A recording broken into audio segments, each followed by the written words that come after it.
So today was the opening of the George W. Bush Presidential Library, and it kind of got me nostalgic for the days back when we had a president who thought Rwanda was JJ's sister on Good Times.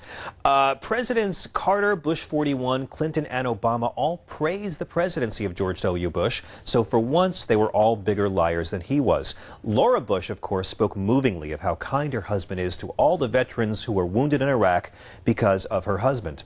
I love Laura Bush, by the way. Only in America would a librarian marry an illiterate. But the thing here to remember is George W. Bush kept us safe from Bill Clinton's surplus. Now, by now, our conservative friends watching this are upset, saying, yeah, there you go, still blaming Bush. And you know what? Yeah, I still blame Bush for stuff Bush did. I still blame George Lucas for Jar Jar Binks, too. And for the record, nobody's actually blaming Bush. They're blaming Bush policies. Blaming Bush implies he was actually in charge. But in fairness, a lot of the financial troubles can be blamed on the Clinton years and the repeal of Glass-Steagall and NAFTA.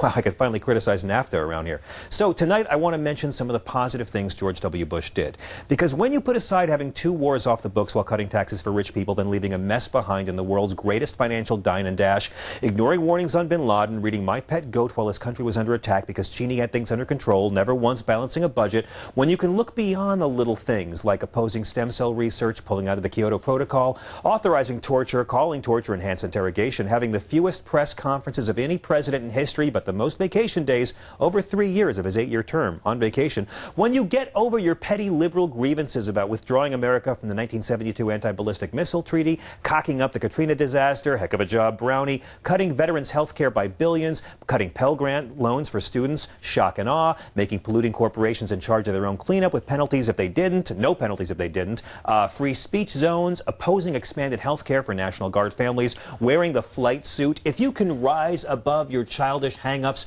over the Pat Dillman death cover-up, troops sent into battle with inadequate body armor, letting Baghdad be looted but having U.S. troops protect the oil ministry, warrantless wiretaps, only testifying before the 9/11 Commission if he could do it with Cheney sitting beside him and still refusing to testify under oath, trading Sammy Sosa, Cheney, Rove, Rummy, Wolfowitz, billions of dollars to Halliburton through no-bid crony contracts. That ain't capitalism. Not allowing falling soldiers' coffins to be photographed because it was bad PR, never attending a fallen soldier's funeral, believing Iran and Iraq were part of an axis when they really hated each other, lying about mushroom clouds, stealing the election from you-know-who, acting like he had a mandate when he lost the popular vote. A real man would have said count all the votes, by the way. The deliberate outing of a CIA operative as political retribution for her husband telling the truth about Bush's yellow cake uranium. God, if Billy Joel were here, he'd make this rhyme. If we as a nation could get over Medicare Part D, encouraging attacks on our own soldiers by saying bring it on, over 4,400 dead soldiers, over 100,000 dead Iraqis, announcing he didn't care about finding bin Laden while families were still grieving, inventing preemptive war. It's very Christian. Forgive us our trespasses while we trespass against us. We think we trespass against us. Giving our economy away to the banks, bailing out the banks who ripped us off, calling prisoners of war enemy combatants so we wouldn't have to observe the Geneva Convention, losing 800,000 jobs per month by the time he left office, squandering worldwide goodwill, squandering a surplus, squandering lives, and not being able to pronounce nuclear. He was actually a pretty good guy.